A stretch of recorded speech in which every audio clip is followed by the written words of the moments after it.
10 seconds.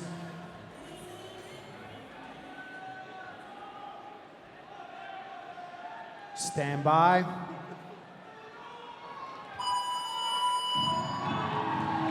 Yes, yes, yes, here we go. Heat number 1 of 333, male side of the competition. Let's take a look at who we have here in this heat. On lane number 1, we've got Marcus Eriksson from CrossFit Holistic. On lane 2, from CrossFit am Rhein, Markus Schmidt. On lane 3, from CrossFit BFG, Zach George. On lane 4, representing CrossFit Dogfield, Piotr Mielzadek. On lane 5, from Sever CrossFit, Roman Krenikov. Representing CrossFit Ireland, on lane 6, Sam Stewart. On lane 7, from Mad Hall CrossFit, Dimitris Fotiu. Representing CrossFit Idol, on lane 8, Alexander Ilin. Lane 9, representing CrossFit Wroclaw, Piotr Brzezinski. On lane 10, from CrossFit 72D, Bronislav Olenkovic. On lane 11, from CrossFit Vitus, Kevin Winkens. Lane 12, from Train Blue CrossFit, David Strufek. Excuse me, David. On lane 13, from CrossFit 82, Arminas Balevicius. Lane 14, from CrossFit Riga, Uldis Upenieks. Lane 15, from CrossFit Prestanda, Victor Longsved. Lane 16, from CrossFit Avon, James St. Leger. Lane 17, from CrossFit Nordic, Lucas Herberg. On lane 18, representing CrossFit Bath, Alec Harwood.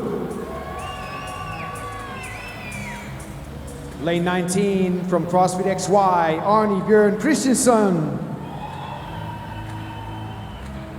And finally, on lane 20, from CrossFit West Mids, William Kane.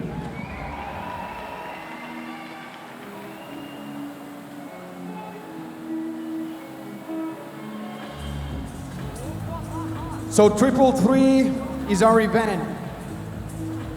3,000 meters of rowing, followed by 300 double unders, and then the athletes will finish this event off with a 3-mile run. In meters, that will be 4,848 meters. So 3 miles. The time cap is 49 minutes. And again, we do not have a time to beat right now because this is the first time these individual athletes will attack this event in the world. So these gentlemen here will be the first ones to go. So we'll get a new time to beat from this heat right here.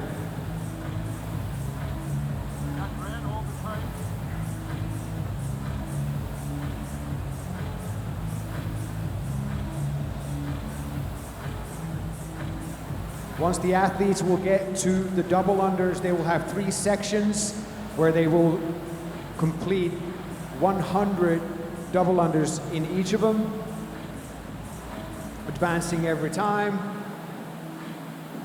And with the assault runner on that run, that 3-mile run, every 400 meters, that chest piece in front of the runner will be moved forward so you guys can follow along and see where your favorite athlete is right now. And it's also great for the athletes to see where the rest of the field is going to help them pace out their own speed here in this workout a little bit.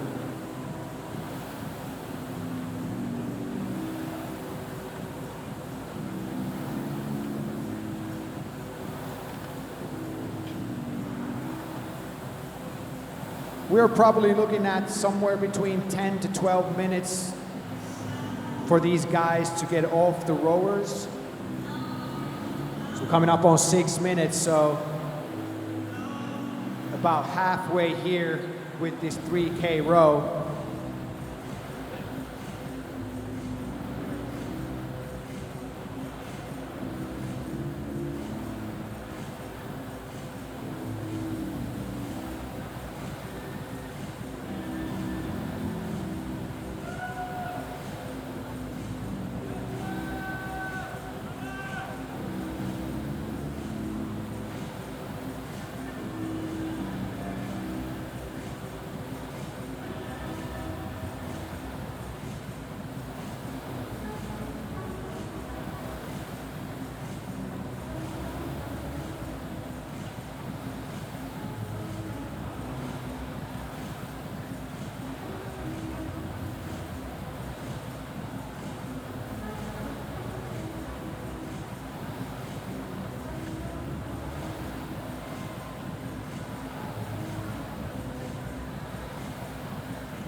All of these chins right now closing on that last 1,000 meters.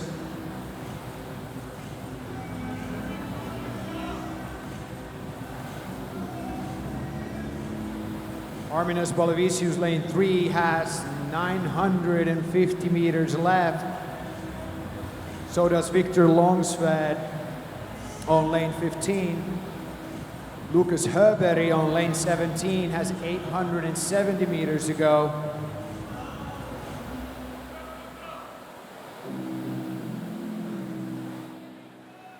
Lane 19, Arne Bjørn Christensen right now has 780 meters to go.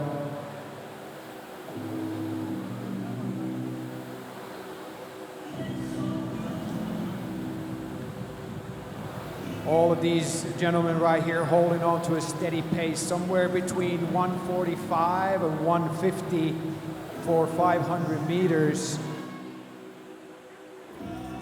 And this part of the event right here is not going to win you really that much, so you want to make sure that you pace well, you stick to your own game plan, and do what you can here. You don't want to go too hot out the gates and burn yourself out.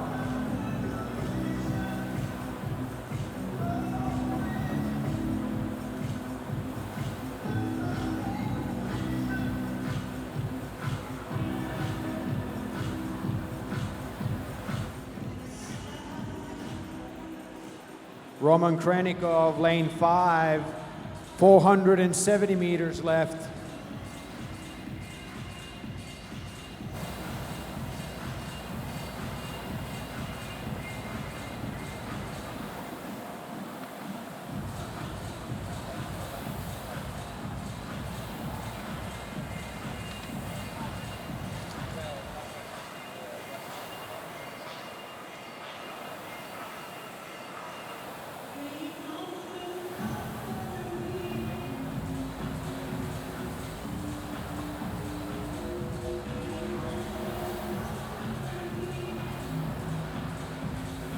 Lane 19, Arne Bjørn Christensen, about 250 meters left for him.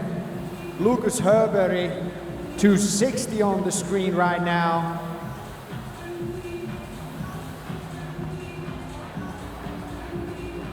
So keep your eyes on lane 17 and 19. These might be the first guys to get off the rower.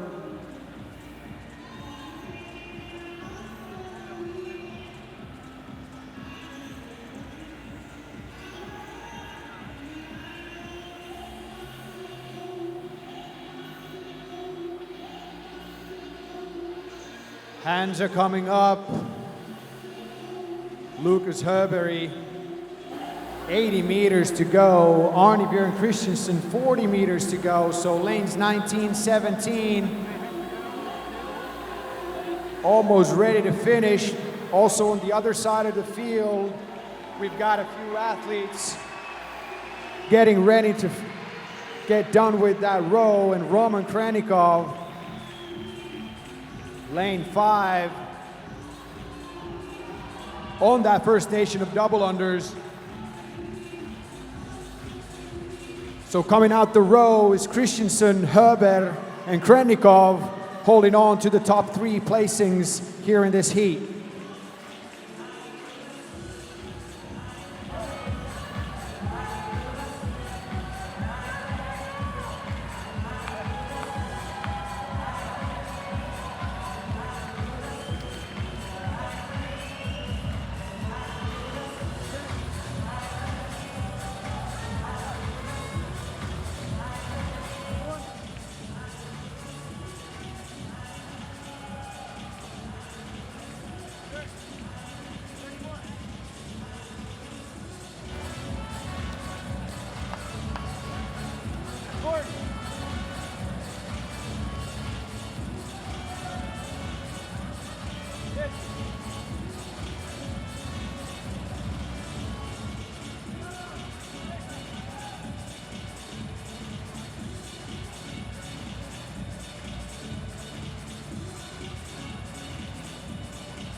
We already have a few of these athletes on that second set of 100 double unders.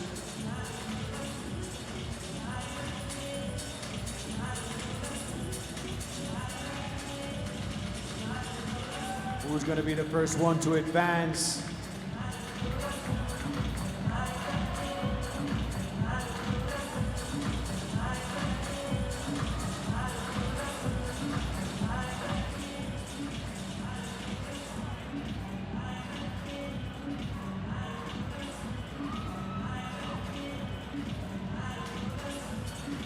Arne Bjørn Christensen, lane 19.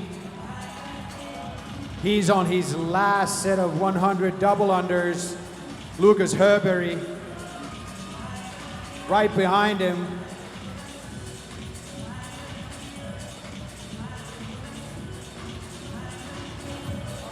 James St. Leger.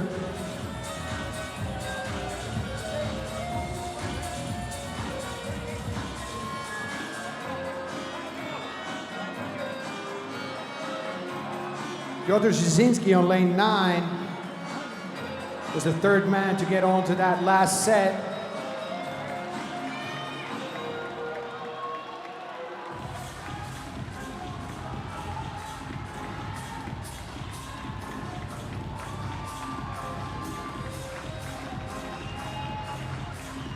Lane 19, Arne Bjørn Christensen, the first man to get on to that assault runner.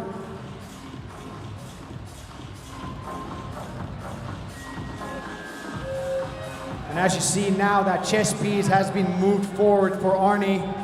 Judge will move the chest piece every 400 meters, so we can keep our eye on where these athletes are currently in the heat. Roman Krennikov, lane 5, also on that runner, and Lucas Herberry is also on that runner.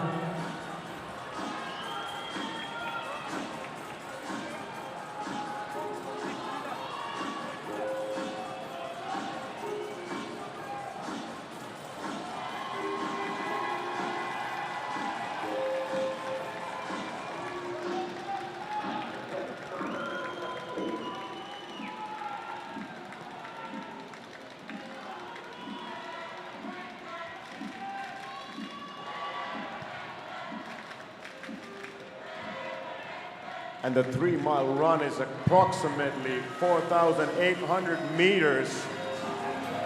So basically a 5K run.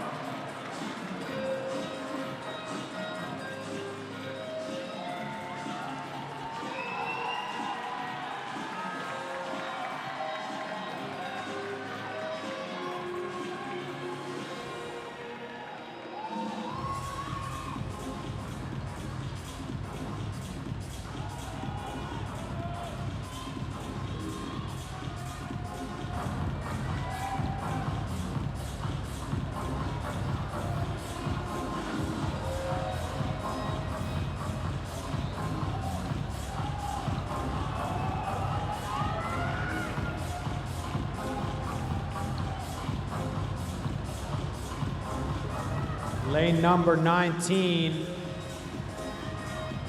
Arne Bjørn Christensen holding on to that heat lead right here.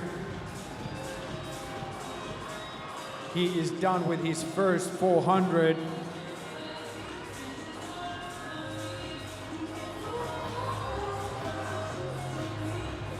Lucas Herberry right behind him, lane 17.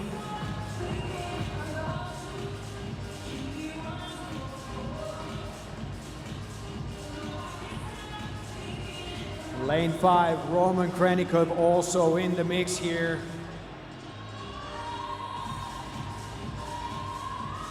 Lanes 14 and 15, Victor Longsved and Uldis Upenieks also done with the first 400.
We are now coming up on 18 minutes.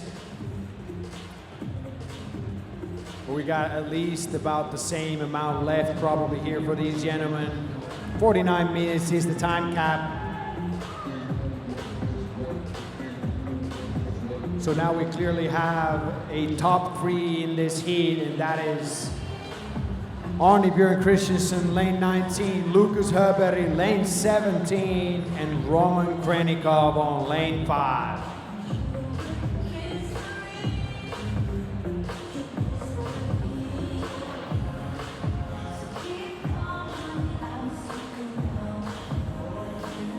The point system for the individuals is the same as for the team, so the winner will get 100 points for each event. Second place will earn 94 points, third place 88, and so on and so on. And the male and female athletes with the most points at the end of the weekend will be the ones that advance to the CrossFit Games 2018 in Madison.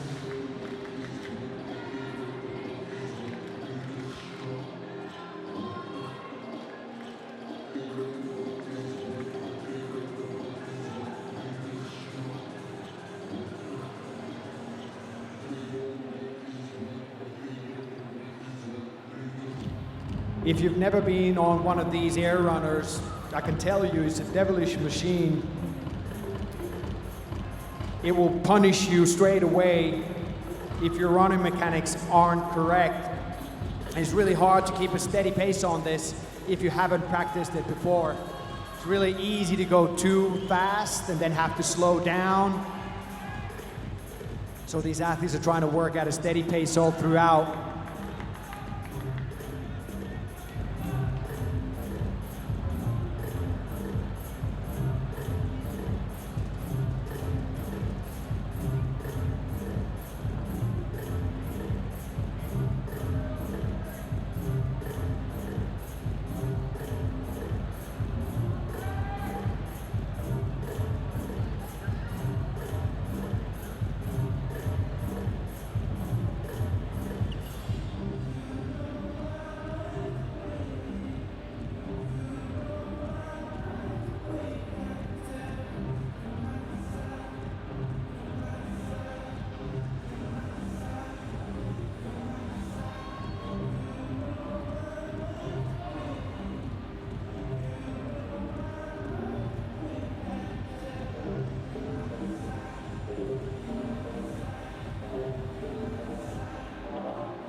Lane 19, Arne Bjørn Christensen has two miles remaining here. 1/3 of the way in.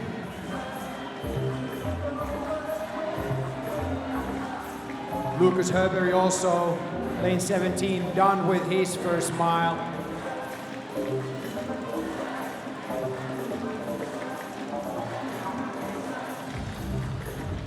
And on third place on lane 5, Roman Krenikov.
Roman Krenikov is catching up with Arne Bjørn Christensen.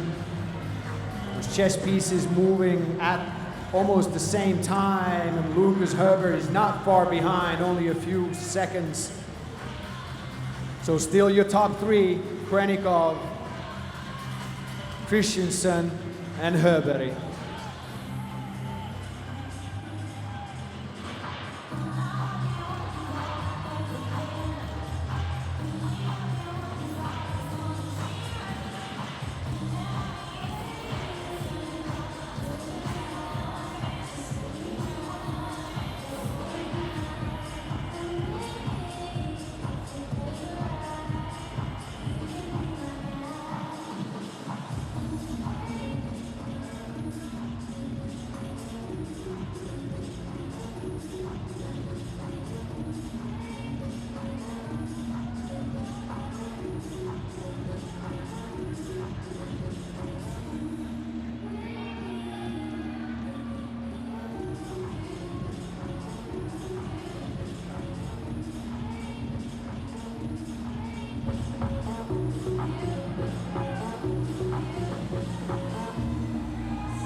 25 minutes done and we're halfway on this event heat one of the male athletes. And as you can see, Roman Krenikov is taking the lead over Arne Christensen and Lucas Herkberg, but it is a really tight race.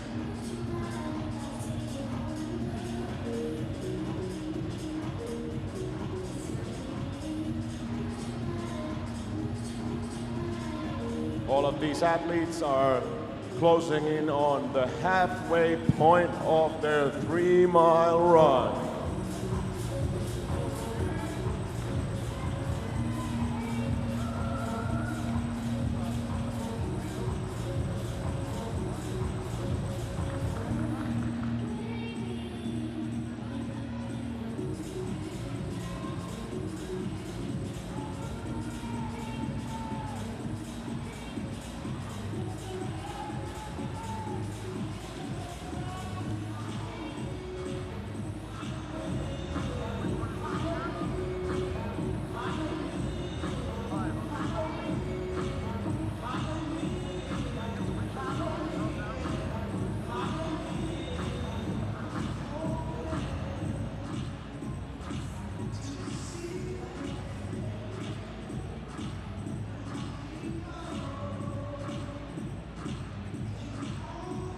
Currently your leader, Roman Krenikov, is holding a 7-minute 30-mile pace.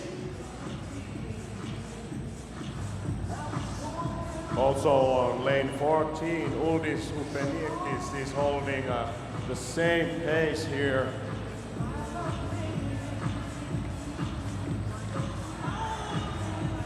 But right on their tails, Lucas Herkberg, a bit slower maybe than Krenikov, and Arne Christensen also, his pace is just under 8 minutes, so currently Krenikov has the fastest pace in this heat.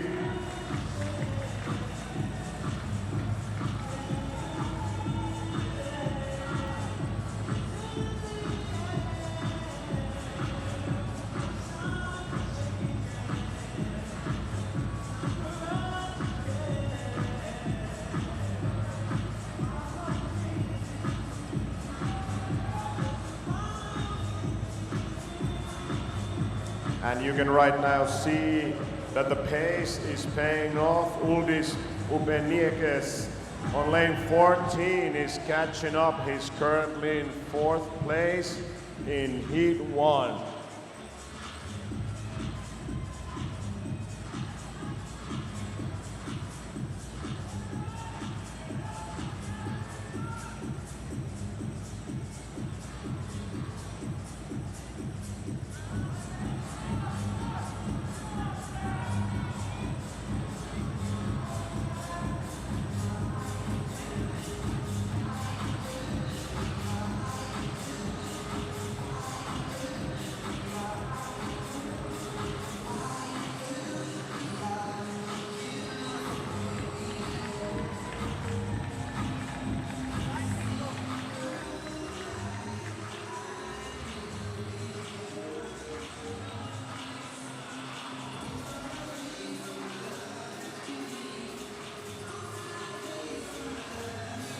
And clearly, Herkberg and Christensen are picking up their pace right now. They're both pushing the 7:30 pace here, trying to keep up with Krenikov. Krenikov also keeping that 7:30 pace, and if all these athletes keep that pace, we might get a pretty interesting sprint to the finish, because after these athletes have completed these 3 miles, they will still have to sprint to the finish line, and once they reach the finish line, that will stop their time.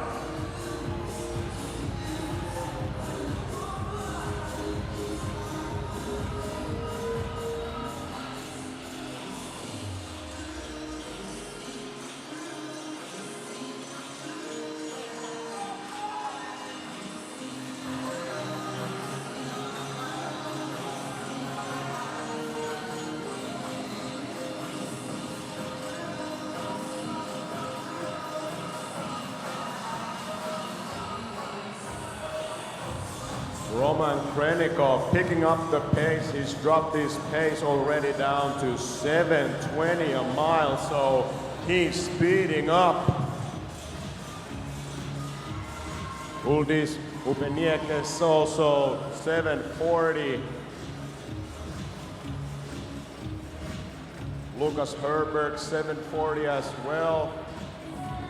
And Jörn Christensen pushing a 7:40 pace. Lane 5, Roman Krenikov.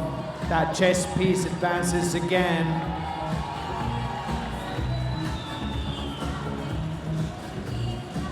But Herbert and Christensen are only less than 10 seconds behind. So this is still anybody's game between these three gentlemen.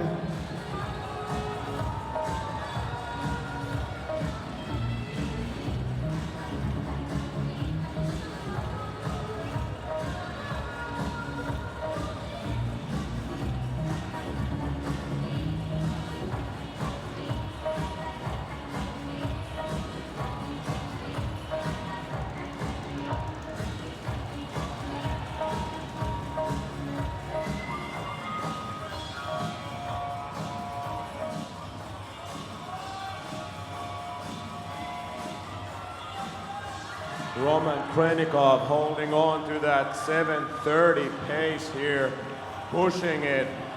We will have to see if Upeniekes, Christensen and Herbert can catch up. These guys are holding a 7:30 pace. Lucas Herbert pushing it right now, 7:24 on his pace. He's picking it up, and also Christensen pushing his pace. 7:20. These guys want to catch Krenikov.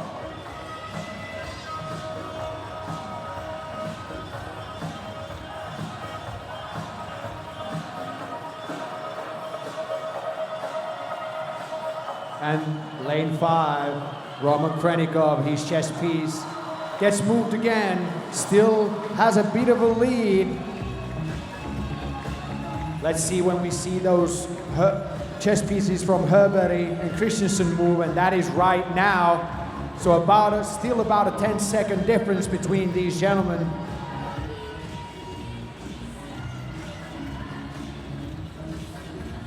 Krenikov won, and Herbert and Christensen battling it out for the second place, neck and neck. And right now, ladies and gentlemen, Lucas Herbert just switched it up. He moved to a 7-minute pace, so he's picking up his speed considerably. But Krenikov is pushing a 7:20 pace, but right now, Herbert clearly going the fastest.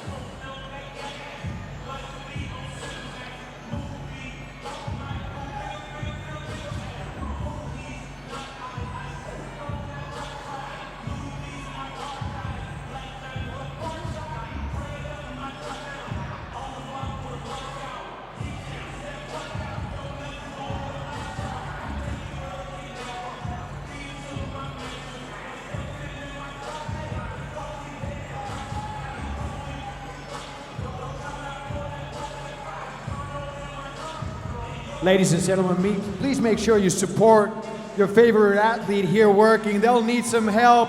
All the help they can get, they will need. This is a tough workout. Let's make some noise. Guys are working real hard here. And Roman Krenikov is down to his last 400 on lane 5.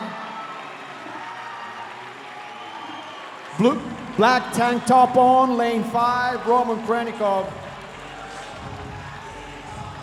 Lucas Herbert is second place. Last 400 starts for him as well.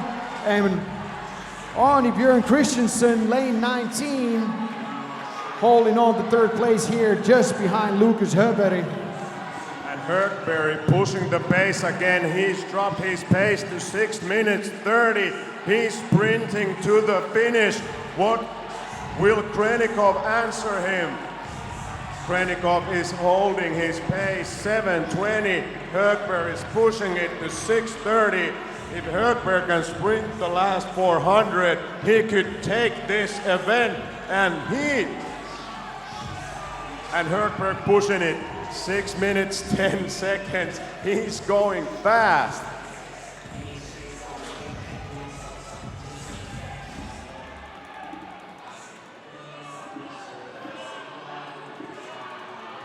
It looks like we're gonna see a sprint to the finish here, so keep your eyes on lanes 5, 17, and 19.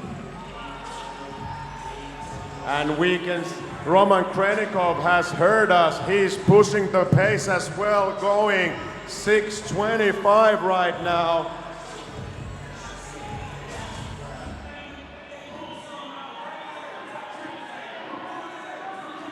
And someone is gonna get off. Roman Krenikov, lane 5, is gonna sprint to the finish and take this heat. 36-38 unofficially. And Lucas Herberg, lane 17, taking second place. 36-45 unofficially. Lane 19, Arne Christensen right now racing to that finish mat as well. He gets third place in the heat. Lane 14, Uldis Upenieks is the next man we're expecting to finish. So keep your eyes on lane 14. Victor Longsved also down to his last 400 on lane 15.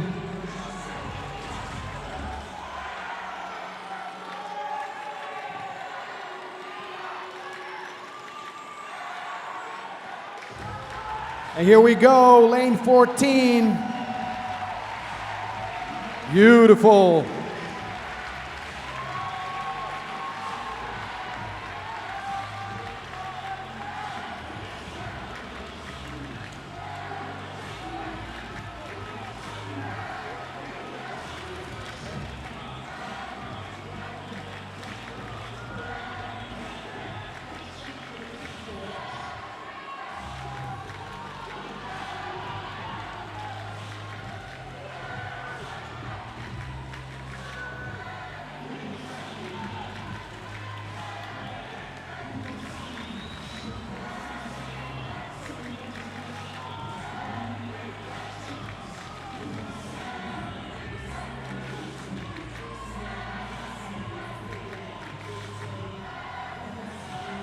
We still have plenty of time left before we hit that 49-minute time cap, as Kevin Winkens on lane 11 is going to finish this event right here.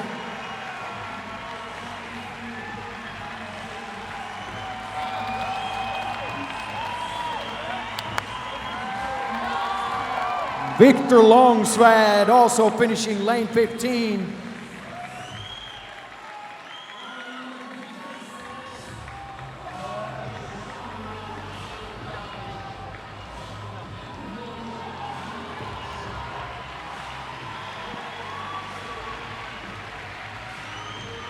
We're getting the next man finishing right now, Marcus Schmidt, lane 2.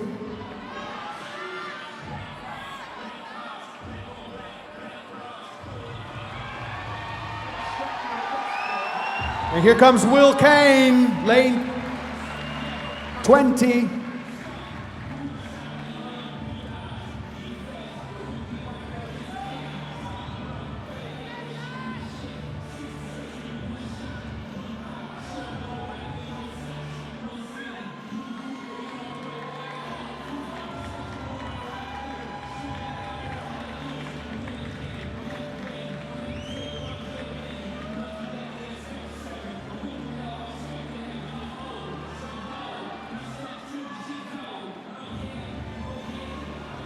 Lane 18, Alec Harwood on his last 400. Also lane 16, James St. Leger on his last 400. Lane 13, Arminas Balavisius also trying to finish up this event here.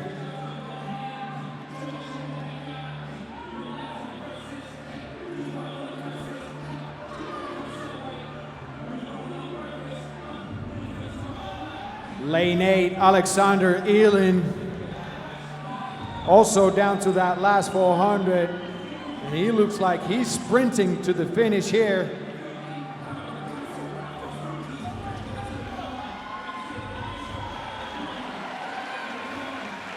Here we go.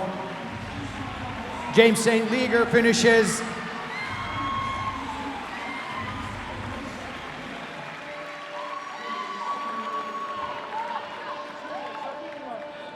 Alec Harwood also gets to his finish mat.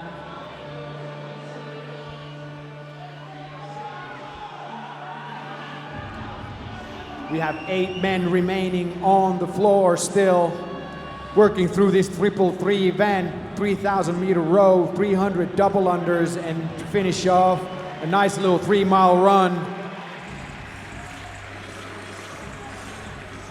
Marcus Eriksson finishes on lane 1.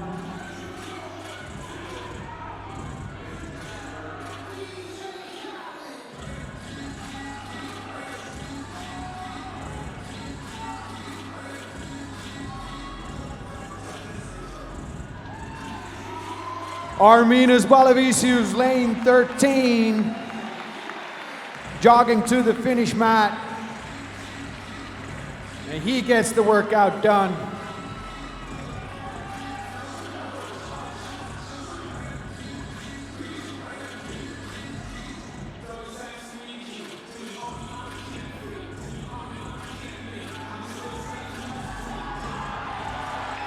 And here comes the next gentleman, Zach George, and he gets across the finish line. All of our men here are on their last 400. Lane 7, Dimitris Fotiu finishes. 4 more guys to go. Stropek, Olenkovic, Jasinski, and Mielzarek.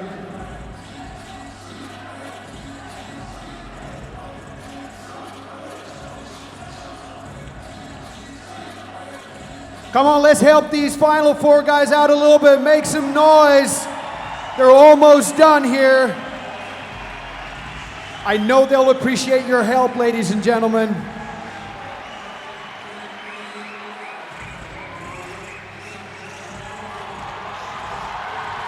And here comes Piotr Jasinski. He finishes, and 2 men remaining.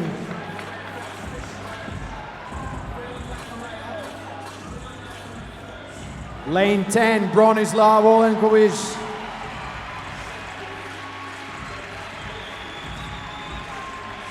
He gets across the finish line.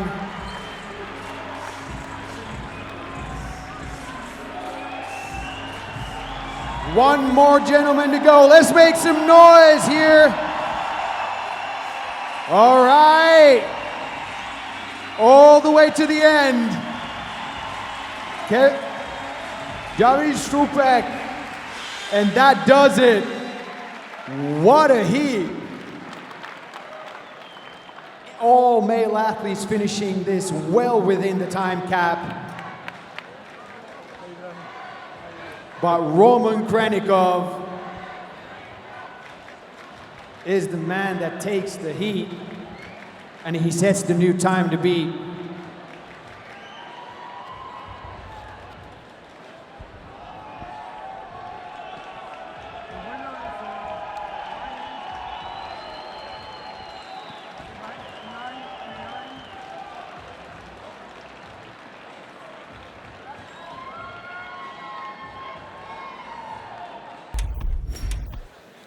So the 333 is a 3,000 meter row, 300 double unders, and a 3-mile run. The time cap is 49 minutes in event number 1 for these individual athletes.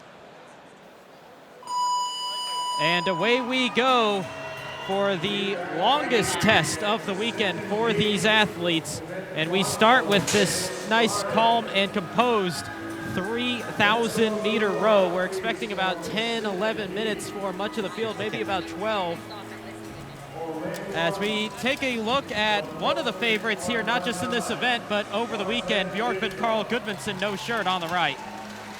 Björkman has been one of these athletes that over the last couple of years, he's just been consistency. You never really see him having to stretch himself too far or push too hard so that he loses his composure. And I'm just really excited to see him in a really long event like this, because I think it's in his ballpark, more than a lot of people may know. So BKG was here at the 2014 games, 36.02, a 24th place finish in triple threes when we had that one. Meanwhile, a couple lanes over from him is a name that is catching on in momentum in everybody's minds, Andre Ganin. Andre Ganin is an interesting character. Now, we all know him as a rower, and we all look at him to be exceptionally good at rowing. However, we found out just recently today that he has been running for the past 20 years. He considers himself more of a runner than an actual rower. Now, that bodes very well for him in this event, where he's going to start out on the rower, but the run, it's a big decisive factor. Somebody that the last time we saw him on the floor at regionals cut it as close as you can possibly cut it to qualifying for a spot. A little less competition on the high end this year with the new format. We'll get into that today. But Frederick Agidius, he's sitting in one of those perilous positions coming into this weekend, of course. Well, Frederick is one of these guys, you can never count him out. He's never out of the fight, and he's always never going to back down. He's fiercely competitive, has a great skill set as an athlete, and once he's on a roll, he's hard to stop. Now, this row may not favor him, but at the same time, it's in the beginning of the event, and where he needs to really pick it up is going to be on the double unders and on the row, or on the run a little bit later.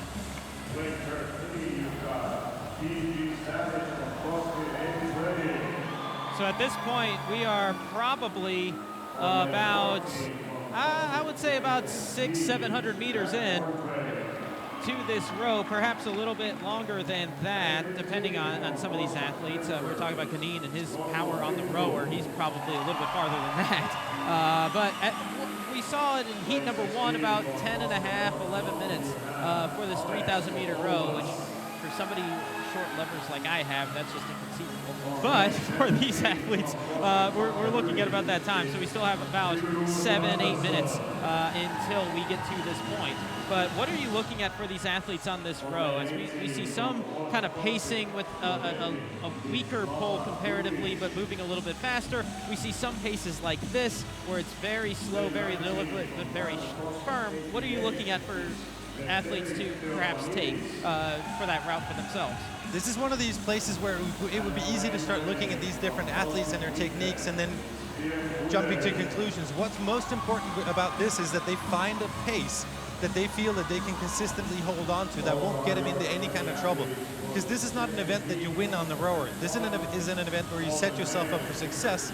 On the double unders and on the run is where you really need to make your mark. So the most important thing is that you're comfortable in the row, and if you come off the rower a little bit slower than everybody else, not really necessarily a big problem. The keys to success, like I just alluded to, is the pace on the row, find your stride on the run. Make sure that you stay in your own lane. Don't try to exert yourself too fast, because it's a 3-mile run, and if you die too fast, well, that's just going to be even more horrible than it would normally be. Also, stay in your lane, and that has two meanings. Both on the double unders, where you're not allowed to start pivoting. You have to be facing forward all the time, so make sure that you're doing that. But also, don't get dragged into the deep end of the pool by an athlete going a little bit faster, so that you get off your game plan too soon. Seeing a lot of steady composure on the row, which should be, and there's a good look at our distance. The meters counting down, you know, that top number passing 1,700, so 1,300 down, 1,700-ish remaining, is about halfway through the row as we're about at the 5-minute mark, so that's pretty much on pace for what we saw in heat number 1 for the most part. And speaking of heat number 1, again, Roman Krenikov, the fastest time unofficially there, 36:38. Lucas Högberg, who we had as the favorite in that heat, taking second, 36:47. I bring that up not just because he is one of the favorites this weekend, but also because he competed in the 2014 games where they had triple three outside. People were not feeling well after that one because it was about 100 degrees. 34:23 was Högberg's 7th place time in that event. Here indoors on much nicer conditions, of course, about 2.5 minutes slower. Where was the difference there for 2.5 entire minutes 4 years later in the same event? The big difference here is that you're on the assault runner. When you're outside, there are two things, both technique-wise, it's a whole different thing. We're gonna get into that a little bit later when these athletes make it onto the assault runner. But it's a whole different beast, and it takes a lot more out of the tank. The second thing is that when you're outside, you can start pacing yourself off of somebody else. You can kind of catch up with somebody, hang out with them a little bit, pass them, and so on and so forth. It's strategically a completely different beast as opposed to being in here. Like I said, we're going to get into the nitty-gritty details of how it's different to run on the assault runner when we get there. But I think that is a big part, along with the fact that you've got nobody to pace off. So we relate that to our current second place time after heat number 1, that of Lucas Högberg. The first place time, again, Roman Krennikov, 36:38. For more on him, we go to Nicky Brazier. You guys, Roman is just ecstatic to be here. He's actually only been CrossFitting for 2 years, if you can believe that. So he said it's still unbelievable that he's even on the same floor as some of the athletes he's been looking up to very recently. Actually, for him, he said that the hardest part of this event was the double unders. He doesn't have a problem running on that air runner. He's practiced it before, but if you can believe this, he's never done this kind of distance on an air runner before this event, and he actually only really started practicing once the event was announced. Wow, as easy as he made that look at the end, everybody else was pretty much falling on the ground, and maybe it was the elation of winning that heat, but he looked like he could do that one again, and he's never done that distance on a runner. Well, it just goes to show that a wide athletic base will set you up for success in CrossFit. There's nothing that you are not allowed to do or that you can't do. I just want you to look at the display right here, because absolutely the time, the 500-meter split to 1:48 right now. That's definitely interesting. But on the top right corner of the display, you're going to see the strokes per minute, and that's where you're going to see a lot of difference between different athletes. Some are opting for a slightly higher stroke rate, which is going to make it easier to pull that handle out of the bottom position. Others are going to go for a slightly lower stroke rate, which means it'll be a little bit heavier. And so, like I said before, there's no right or wrong. What is important is that each athlete finds their own pace. That monitor that we saw a moment ago was Adrian Tyler, as he's in that final 1,000 meters, as is much of the field. Adrian, one of those names that we're wondering what we're going to get out of him. 2016, rookie year at the games. He was white hot throughout the entire season. 2017 looked to be much of the same, but he had to withdraw after the first completed event due to an injury. So where do you expect Adrian to kind of shuffle out this year? I've got to be completely honest with you and let you know that I don't think he ever dropped off of being white hot. I mean, he was injured, but mentally he's just so incredibly strong. He's so determined. He knows what it is he wants. He plays a great role in his own in this programming, and as well as taking outside input as well. He's really cerebral about his entire approach, and then a fierce competitor to that. I mean, I talked to him right after the injury last year. Of course, he was a little upset, but at the same time, his eyes were already set on the following season. This is first chance back on the regional floor since the injury 1 year ago, looking to reestablish himself as a threat not just for those 5 qualifying spots to Madison, but perhaps a Europe Regional Championship as well, which he wasn't too far off of 2 years ago. And I think what's going to happen is that Adrian's going to take it fairly easy for being Adrian on the row. He's going to do good on the double unders. But on the run, I keep hearing rumors. Now, I haven't seen this myself, but I keep hearing rumors that he's a phenomenal runner and he feels very comfortable on the assault runner as well. I mean, he's going to have to beat out some really fierce competitors out there. But I keep hearing this rumor, not just from the same people either. So I'm looking forward to seeing him. I mean, if you got training partners for an endurance event, who better than Janikowski and Sam Briggs to have in this stable? So Adrian might be in a pretty good company when it comes to an event like this one. Waiting for hands to go up. We should be getting pretty close to that point, maybe within the next minute or so. Will indicate the last stretch of this 3,000-meter row. And here we go. Ask and you shall receive. Once again, lane 13, PD Savage, the first athlete with a judge's hand up. This is a quick pace on this 3,000-meter row. And once again, let's just agree these athletes are actually pacing this. They're not going all out. They know that they've got more work to do once they're past the rower. makes me a little sick that 10:15 for 3,000 is pacing the row as we start on the double unders. And as we mentioned earlier, the stay in your lane had two references: the width of the lane and the width of those spaces between each lane. You have to stay in that facing forward. That is a tight spot, especially for some of the taller athletes with a bigger wingspan. It is, and it's not just that. I think they're definitely capable of doing so. But the question is, have you practiced it at home? Or are you used to being able to jump around a little bit more, maybe pivot a little bit? If you're not used to it, then it is going to be annoying. Also, as you said, people being so close to you, is that going to phase you at all? Just like on the team events with the worm advancing every 5 reps, they'll advance every 100 reps within these double unders. Now you can keep going and just jump forward and lose a couple of reps as you do that, unless you're right there, which would be amazing. But you can keep going, or you can just stop, take that step forward, continue on from that point. And if I had an athlete out there I was coaching, I would say take that step forward, take a deep breath, and then go again.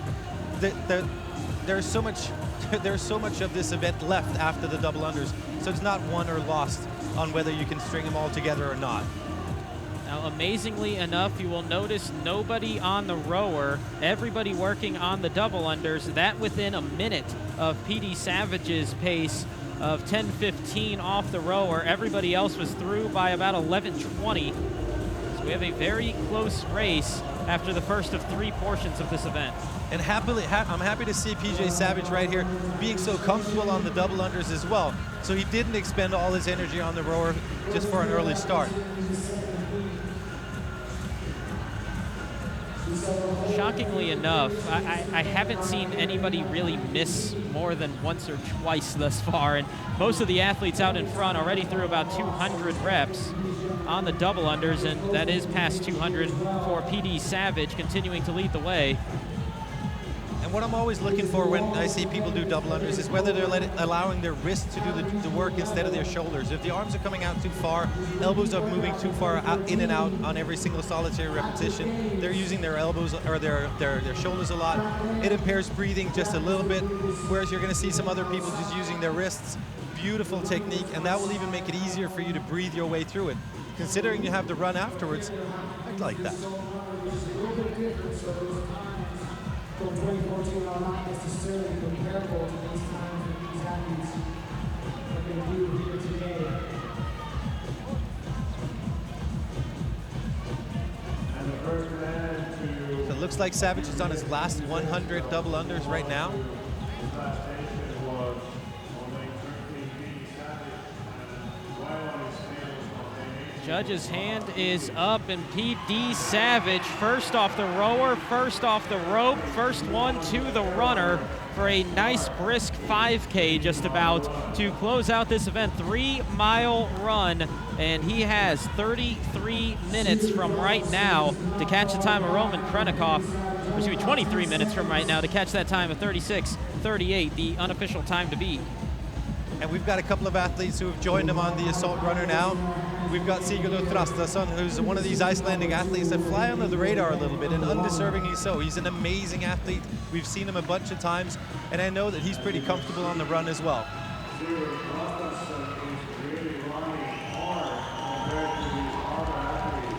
And now that we start getting more and more people onto the assault runner, let's start talking a little bit about how it's different to run on the assault runner than it is to run outside.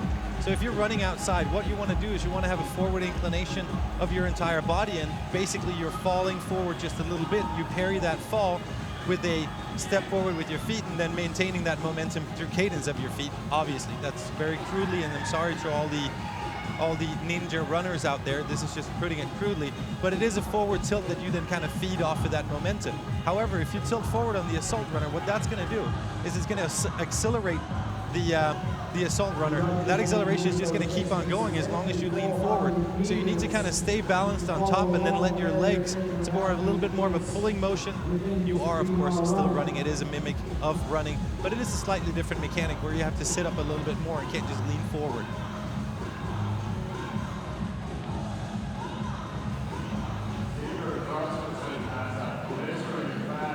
So that's Bartek Lipka right there in the middle of your screen, and Kasper Gammelmark right next to him. Now, Bartek Lipka and Kasper Galmanwak have been here before. They're veterans to their 2 regionals. Both are just really accomplished, and it's a pleasure to follow them on social media and the way they interact with their fellow competitors at this event. Now, as we start day number 1, we do spend a lot of time talking about Games athletes, people that we know are in contention for those top 5 spots year after year after year. But for some of these athletes, it's a lot longer of a journey. And for an update on one of them, we go to Nicky Brazier. That's right, Brandon. Over in lane 20, you'll see Dirk. Now, he has had a very long battle getting to this regional state. Back in 2014, he injured his back and was actually told that he would never participate in weightlifting again. He was out for over 6 months with 2 discs slipped in his lumbar. You know, after that, he healed a little bit. He learned more about his body. He understood how to, perform in the sport without getting injured. But unfortunately, in 2016, he was injured again. He developed snapping hip syndrome, which caused even more back pain, and had a difficult time finding a surgeon who would take him on. He ended up finally finding someone who told him that he could have an operation, but it would only be a 50% chance of feeling better.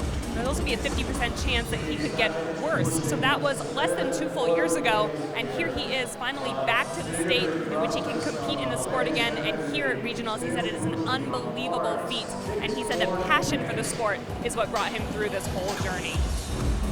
Thank you, Nicky. As Dirk, 10th place coming out of the Open in Europe Central, 132nd in the world, 2 years removed from all of that. It's incredible that kind of turnaround and that kind of resolve for an athlete that's just 24 years old on top of it.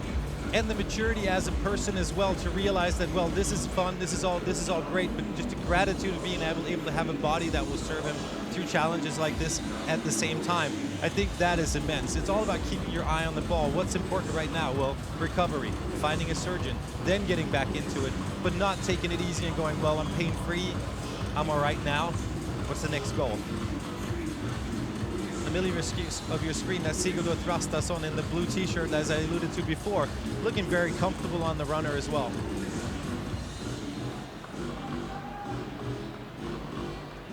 So we are about halfway from the time to beat, 36:38 that time once again, Roman Krenikov. As this, yes, it's a long event. Yes, it's the longest event they'll face. It's also the longest event in the history of regionals. But one thing it also is the very first event of the weekend, the first event of today. How are they looking at this one big picture when it compares to not just what they have coming up later this afternoon, but what they have the rest of the weekend? I'm pretty sure all of these athletes, at least the ones that I talked to, because I was asking them, are you going to take it easy just considering that this is a very long event and it's going to take a lot out of you? And they all said, absolutely not. We're here to prove a point. We're here to earn our spots. This is such a deep region that they know that there's nowhere to rest. If you want to go all the way, you're going to have to go full throttle for every single one of these events. Now, the 3 movements in this, we have the row, 3,000 meters, double unders, 300 reps, 3-mile run. So obviously there's a lot of legs involved, a little bit of shoulders. What are you looking at for the residual effects from this event going into what we have later, where we have deadlifts, bench press, and squat cleans? Well, obviously the challenge for these men or all these athletes, the female athletes coming on a little bit later, will be the legs. They're going to have a heavy deadlift, and they're going to be squat cleaning as well, and that's going to take a toll. I mean, I did do this workout, this event a little bit earlier, and I'll tell you, I probably wouldn't make it onto the floor here in any way, shape, or form. There's no secret about it. But the way I was moving for the rest of that day was not pretty at all. And the thought of having to do Linda afterwards was not anywhere to be found within my, well, anywhere, you know. So they're going to have to take care of their legs right away afterwards. Now, there's a difference between them and me. They're in shape. I'm not.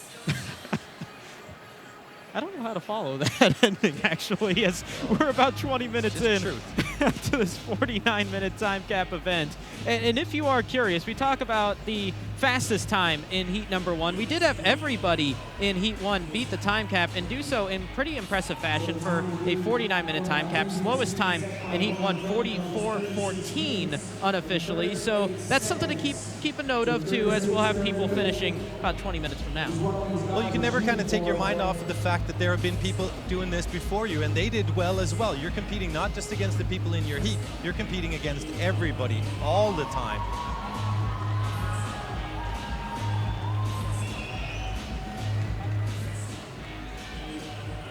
That's Joshua Wichtrup right there.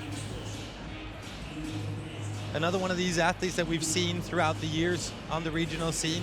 Spoke to him yesterday. He's feeling really, really good, feeling really confident. It feels like the experience that he's gained from past regionals will serve him well, as well as the fact that he feels stronger and in better shape this year than he ever has before. Now, in front of all the athletes as they face the finish line, you'll note the chess pieces. The one in lane number 17 for Sigurður Þrösturson is ahead of everybody else's. Now, this has been a question I've seen a lot of people ask in the build-up to regionals. Are they going to have this guessing game of where everybody is for the 3-mile run? Sort of. They're going to have every 400 meters, the second judge will be dragging that chess piece down the floor. So you'll have kind of an idea where everybody is. Now, if somebody's within 400 meters of you, you might not know where they are in that respect, but you do have a little bit of an idea of where everybody is. That seems huge for these athletes where they don't have to play that giant guessing game over what could be a 20 to 30 minute portion of the event. It is huge for every one of them. I don't think any of them did not ask yesterday in the briefing, is there any way that we can see where we're at in comparison with everybody else? I mean, it's huge. Just, do you have a little bit left in the tank, and do you then want to go for it, or are you conserving energy? How are you kind of pacing yourself? And obviously, you need to stick to your game plan. But at the same time, it's nice to know what you can do and when to kind of make a push for it as well compared to everybody else. Now we speak of the guessing game, but in that wide shot a moment ago, you saw 16, now make it 17 of the chess pieces, all within the same 400-meter spot on the floor. So that guessing game not really working out for now 18 of the athletes in this heat, but we do get to know who's out in front. That does continue to be Þrösturson, P.D. Savage sitting in second, Frederick Agidius in third, and Vinchop in fourth, who just made that move into that section. But Sigurður Þrösturson in the blue shirt, black shorts, continuing to lead the way as he took the lead early on this 3-mile run and has not given it up since. And his style of running, the way he's kind of composed, using the arms a lot, a little bit of a slight of a forward tilt. It's looked the same ever since the first step on the assault runner up until this point. It's looked the same, and that's what you're looking for. As soon as you start seeing the arms come up, the shoulders come up, you start seeing the entire body pivoting a little bit more, that's when you know an athlete is in trouble. But if they can keep hold on to the same pace up until, well, I'd say probably 400 meters left or a little bit more than that, then you may want to make a push for it. But Þrösturson looks the same as he has all the way. Amazingly enough, one of the oldest athletes in the field, 33 years old, 6th overall regional appearance. He's been on the team twice, 3 times individually. Individually, his best finish ever came last year, 25th. And here he is out in front here in this heat and looking pretty good on the overall time in this event. I mean, it's always going to be a question of how the events stack. I wouldn't say in your favor, because you never really know. You can't prepare for this in advance, so to speak. But if you find something that comes out in your favor and you have a broad base to go from, then that's always going to be good. I don't know if Sigurður Þrösturson had any kind of issues that he was kind of working off or around last year, but he's always been an impressive athlete to me.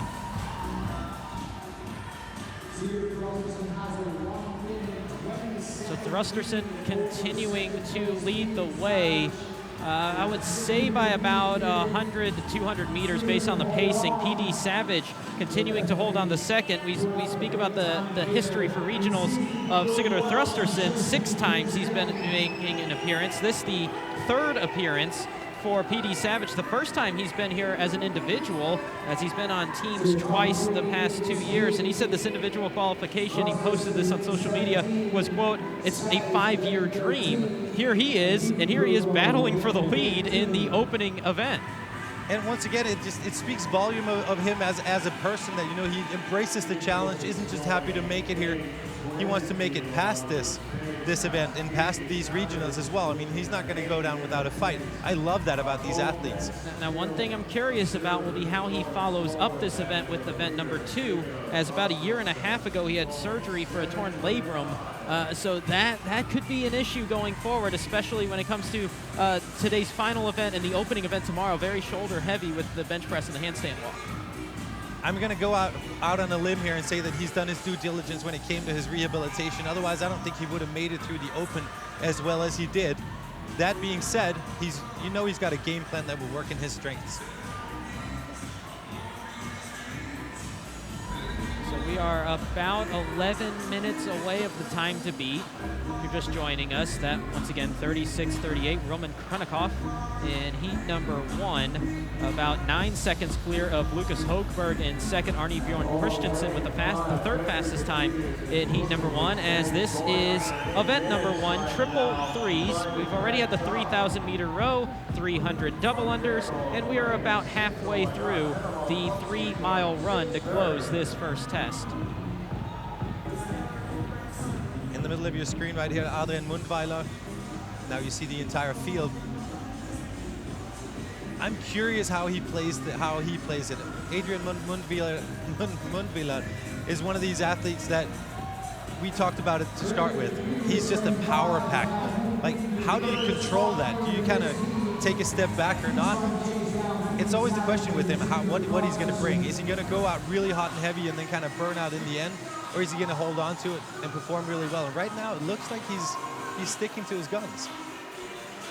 So early on this, over the course of the week and the build up to this regional, the question was who can contend with Björkman Carl Gudmundsson for the regional title. Adrian was one of those athletes, Fredrik Gidius another one of them. Andre Ganin was perhaps the one that hasn't made the games but has the most hype behind him as he comes here yet to make the games, but he's been making that good push over the past couple of years. He's been getting stronger as well. I mean, talked to him about a little bit earlier, and his weightlifting numbers have been going up. His training it feels better. He's got a good game plan that he likes a lot. And he feels that the ratio between work and rest is better for him this year. So I mean, he's always been impressive, and he's always kind of been in that gray area, right on the verge of making that leap. It's impressive to see whether this is going to be the year that he does it. He's a big guy, and he's got a kind of an awkward running technique, but I mean, he's been on the same pace from the very first step. Now, 14th 1 year ago, what could change that could throw him into the top 5 and get one of those qualifying spots for Madison? For an update on what's happened in the last little bit for Ganin, we go to Nicky Brazier. You guys, we saw Andre take the world event record last year in the final event of regionals, so we knew that he was going to come out strong here on the rower, at least to begin. But honestly, you mentioned earlier, he said that he has over 20 years of running experience. So getting on this runner was not an issue for him. He was not concerned about it at all. In fact, he also has no concerns about Linda coming up, all things considering, despite the fact that he's going to be tired and I'm sure his legs are going to be smoked. He's actually changed up his training in the last year because he was so focused on running and because it was something that he was experienced in. He ended up focusing more on the lifting. And in the past year, he's been able to add 20 kilos to his clean. So Linda coming up is not a concern for him. In fact, he said he's super looking forward to it. It's one of his favorite events, a light event for him considering that he's weighing in right now at about 104 kilos. So event 2 should be pretty good, and thank you, Nicky, for the update, as he finds himself in this interesting position. We spoke about it earlier when we talked about the chess pieces. We know the top 5, they've kind of separated themselves, but we got 14 chess pieces all lined up in that 2,800 meter box, 2,400 meter box. So there's a bit of a guessing game for majority of the field at this point in the event. Now we know that Sigurður Þrastarson is out in a serious lead.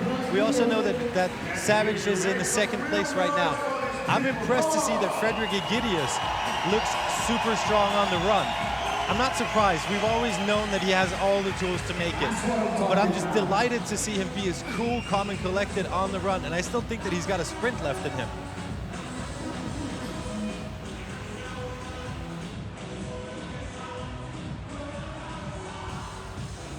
So about 20 minutes until the 49-minute time cap, which based on heat number 1, I don't think that's going to be as much of a factor as some people might have thought coming into this. But again, we're about 7 minutes away from that time to beat, 36:38, as the pace of Sigurður Þrastarson looks to be well within reason of catching that, but a name we haven't brought up really since the start of this event, and it's a bit of a surprise, is Björkman Carl Gudmundsson, the man that won Murph at the 2015 game. So you would think, okay, this might line up pretty well for him, but he's sitting in that logjam of about 14 athletes. Well, first of all, the Murph event that we're referring to was outside, so it's a different type of running. And another thing about Björkman that we've always known is he's the king of consistency. He never goes out there and just starts with an absolute bombshell. He just performs well, always, over time. That's one of the things that if you follow him on social media, you're going to see it. Consistency is what he's all about. It's never about hitting one big number. It's about doing it again and again and again, and then making sure that he can do it when he's fatigued or when he's stressed and so on and so forth. So I'm not surprised, and I don't think that Björkman is particularly fazed by the fact that he's in that logjam right now. And just to back up the Mr. Consistency out of the athletes here in the Europe Regional, of course, the past 3 years at the Games, 3rd, 8th, and 5th, those obviously great. At regionals, the past 13 events, so since the start of the 2016 season, he's been in the top 5 of those 13 events 12 times. That is just unbelievable, and there's only a couple of names that have a streak similar to that in the world, not just here in the region. Björkman is an impressive athlete, and the way he just progresses and the way he develops and the way he's not fazed by the other people, I think it speaks volumes of where he is right now, despite the fact that he's still fairly young, but also the fact that he's still got a lot of years in the tank to do great things. And just as these athletes might need a little push for the last 1,000 or so meters of this run, there comes the momentum wave in the form of the wave here at the Velodrome from the crowd as they continue to file in here on the opening day of competition.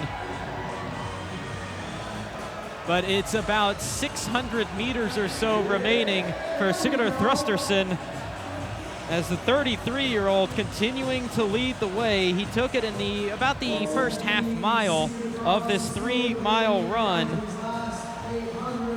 and he has not looked back. He has been to the Games before, member of CrossFit XY. He took 34th in the 2016 Games. And this one shouldn't come as too much of a surprise to see him out in front. Like, it's not a perfect comparison of an event, but he has a sub 7-minute Helen time. Obviously running under fatigue, not much of an issue for Þrösturson is backed up here. Not at all. He looks very comfortable in this element. What's interesting to me right now is in lane number 13, Savage right there. If you start looking, he's starting to look down. His stride is shortened just a little bit, slightly more rotation on his torso. He's starting to feel the effects of this, as opposed to when we were just looking at Þrösturson, who's just still trucking on as if it was the first mile. Keeping one eye on the judge that is moving the chess piece for Sigurður Þrösturson, as there's only one spot on the floor remaining for that chess piece to move, as Savage looking to hold off a couple of athletes all to his left, Joshua Vinstrup and Alex Kotulas in lanes 15 and 16 are close to him. Actually, excuse me, that's Wittstrup and Kornthwaite that are tight with Savage, but nobody is close to Sigurður Þrösturson, who is in his final quarter mile. And this has been a masterclass of how to handle this event, and there's 8 other regionals that get to see this time and how he has attacked this event. And I think that there are a lot of people out there with notebooks right now, and if there aren't, please go get a notebook and look at what he did. Look at the way he composed himself on the rower. Look at what he did when he went on to the double unders, but definitely, more than anything, look at the way he's running on that treadmill and making it work for him instead of fighting it for 3 miles. And that pace is picking up. He sees light at the end of the tunnel. He has still over 2 minutes remaining until the time to beat. That will be a short-lived time of about 50 minutes, as Krennikov will see that time go away, barring disaster for Þrösturson, as he should only have about 100 to 200 meters left. And here's Savage right there. You see him, slightly different facial expression, slightly different technique, but I mean, he's still in for a good time. Sigurður Þrösturson, 7th qualifier out of Europe North, 70th in the world coming out of the Open, and he might find himself number 1 in the world here in this event, and number 1 on the leaderboard after event number 1 for the men at the Europe Regional. as we are just past the 35-minute mark, 36:38, the time to beat. We should be closing in, and in fact, here we go. And he can walk across the floor if he wants.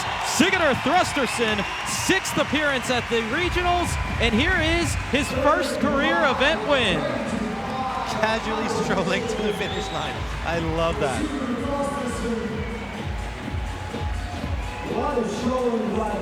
Absolutely incredible. That 3-mile run at the end of it took him about, what, 23 minutes? That is flying. It is flying. And the way he did it, it didn't look like he was overexerting himself. I still think there's a lot in the tank for the next event. Now the question here is, can PD Savage hold off a couple of other athletes for second place, not just in the heat, but also possibly in the event, as we're 30 seconds away of the prior time to beat. Right behind that, 9 seconds later, was Lucas Hoberg, who provisionally stands in 3rd. So Savage could really fall in line anywhere between 2nd and 4th based on the pace that he's had. And this could be huge for somebody that, again, he said this qualification, it's a 5-year dream for him. He might be making the most of it here in event number 1, as it's a likely top 5 finish. It won't be second place, as that time has now passed. 36:47 will be the next time in line. That will go by as well. Arne Bjorn Christensen currently in 4th at 37:02, and then there's a bit of a gap till Yildiz Upenix, who comes in 5th right now at 37:39. And this speaks volumes of what we see. A lot of these athletes want to be in this heat, coming out of the Open, but it also speaks volumes of the Open. You can never disregard anybody in the previous heat and go, well, their Open performance wasn't as good as mine, so I've got this in the bank. There are some pretty deadly weapons in the first heat as well. Judge's hand up for PD Savage, and here he comes across the floor. And it's a good thing he hustled, because it's not far ahead of one of the prior times to beat, but it will be good unofficially for 5th place in event number 1 for PD Savage. He came out hot early on and continues to hold on to 2nd place here in the heat. Well done by the rookie here individually. And what I'm noticing right now is that Fredrik Egidius has actually picked up the pace on the runner, and the same thing with Adrian Mundweiler. They, as well as Jake Kornthwaite on the final portion, and there's the finish line for Fredrik Egidius, who in the past, he's liked to cut it close when it comes to those qualifying spots. This is actually a good start for Egidius, as he'll find himself, I believe, in 7th after event number 1. And Adrian Mundweiler's judge has his hand, or has her hand in the air, indicating that he's about to finish the event as well. Mundweiler in lane number 3, black shirt, black shorts, but it's Jake Kornthwaite. Oh, that's Victor. Victor, yeah, excuse me about that. Finishing as well. And Mundweiler making his way across, good for 5th here in the heat. Andre Canin.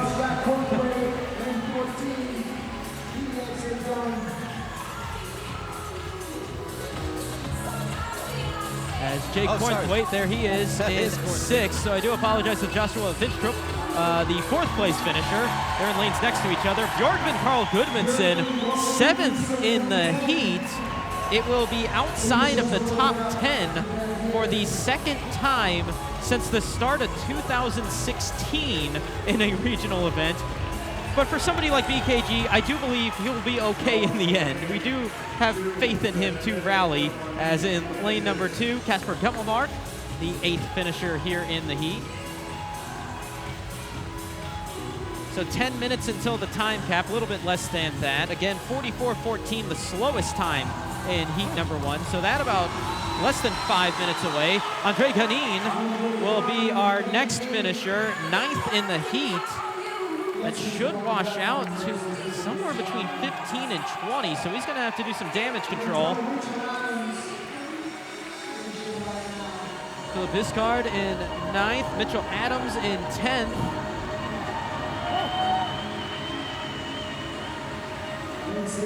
Kotulis, our next finisher, in lane number 16.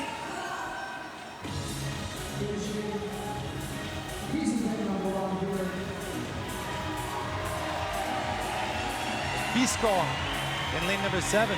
Now there's Bisco. I believe we had somebody trip the scoring timer for him as I saw it on the arena show up. Dukic right here. Lane number 18 finished. And here's Dirk. Wunderlich in lane number 20.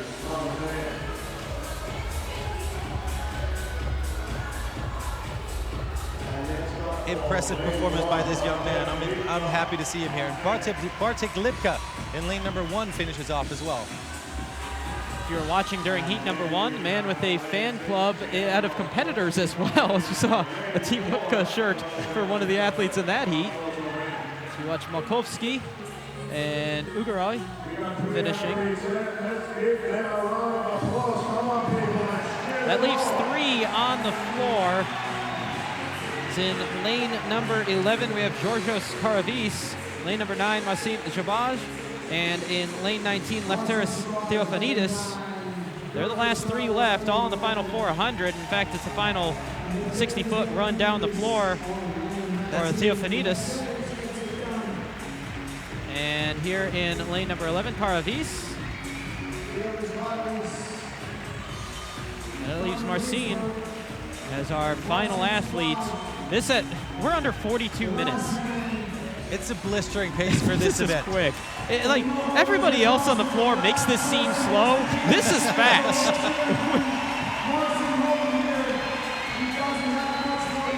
And you know that Marcin has got a game plan as well. This may not be how he wanted to start out, but also I don't think it's a bad start in any way, shape, or form. 3rd regional appearance, all individual. He's been here the past 2 years, 12th in 2016, 13th in 2017. Recorded the top 5 in each of those. This event obviously won't be that, but he is somebody that has shown the ability to have some home run power when it comes to specific events. As he is in the final few meters, and in fact the final few feet as he makes his way to the finish line. Marcin Jabaj will finish this one at 42:37 unofficially. But we saw some impressive performances led by your heat winner, event winner, and points leader after one event, Sigurður Þröstarson, absolutely put on a clinic. Sigurður Þröstarson was a pleasure to watch right now. He was cool, calm, and collected on the row. Same thing when he got to the double unders, but once he got to the assault runner, that's where he really made his mark. Technique really didn't change from the first to the last 400 meters and just kept the pace up. Really good momentum, and that was it. That was all he needed, just to get out ahead. And I think as he got out there, he just wanted to hold on to it, look left and right, followed the chess pieces, stuck to his guns. Great execution. Once he got that hint of a lead, he was out in the clear by a mile. Sigurður Þröstarson, Event 1 winner, is with Nicky Brazier. Now, you were not the first person to get to the air runner, but you were the first person to complete that run and get off of it. What did you have to do to come from behind and get in the front? Just keep to my strategy. This was gonna be a mile under 7 minutes, or around 7 minutes. Wow. I knew I could do that because I'm good at running. Yes. And actually, I knew I could win this workout. I'm not gonna do well on the gymnastics, but this was my jam, so I'm gonna give it all I got. So. Yeah, nice job. Now, looking ahead here, I saw that you had to walk to the finish line a little bit. The legs probably felt a little bit like jello, but you do have a lot more coming, including some heavy squat cleans. So what do you need to do to recover between now and then? Get a Pepsi Max. Yeah. That's all I do. Well, great job today. Thank you.